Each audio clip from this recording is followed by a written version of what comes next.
მოგესალმებით. მე ვარ ირაკლი პაპასკო აფხაზეთიდან. ამჟამად ამერიკული ჰოსპიტალი თბილისის მამოლოგიისა და ესთეტიკური მედიცინის დეპარტამენტის ხელმძღვანელი.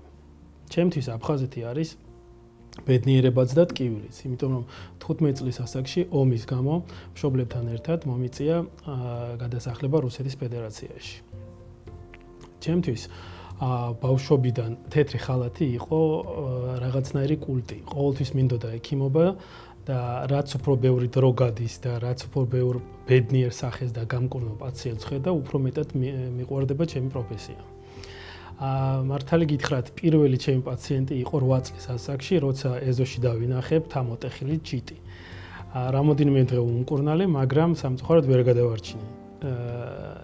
მინდა თამამად შემიძლია ვთქვა, რომ ეს იყო ჩემი პირველი და უკანასკნელი პაციენტი, ვის დახმარება ვერ შევძლი და ვერ გადავარჩინე.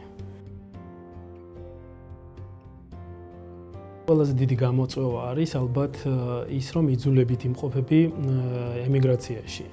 მე 15 წლის ასაკში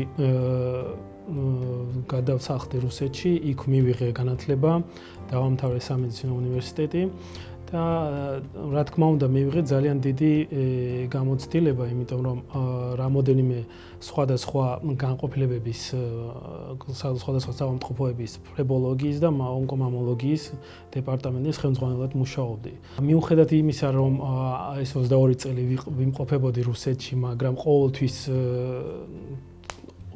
მინდოდა ჩემ საქართველოში დაბრუნება. ძალიან ბევრ იქვე მცხოვრებ ქართველს და აქედან ჩამოსულ პაციენტს მაქსიმალურად ვცდილობდი, რაც შეიძლება ბევრი რამენაირად დახმარება გამეწია.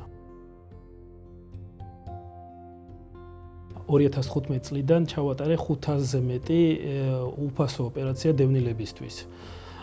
ჩემს აზრით ეს რაღაც პატარა წვნილი მიმწვდის და ამით ბედნიერი ვარ. დღემდე ვაგრძელებ ასევე გასვლებს რეგიონებში და დავდივარ ოკუპირებულ ტერიტორიის იქითა მხარეს, როგორც გალში, ასევე სოხუმში და ჩემთვის არ აქვს მნიშვნელობა პაციენტი იქნება ქართველი თუ აფხაზი. მე ყველას ვცდილობ მაქსიმალურად დავეხმარო და ვისაც შეგვიძლია იქ ჩაუტაროთ კონსულტაცია, ან ჩაუტაროთ ოპერაცია, თუ არა და ძალიან ბევრი აფხაზი პაციენტი ჩამოდის აქ საქართველოში და ვეხმარებით დიდი სიამოვნებით.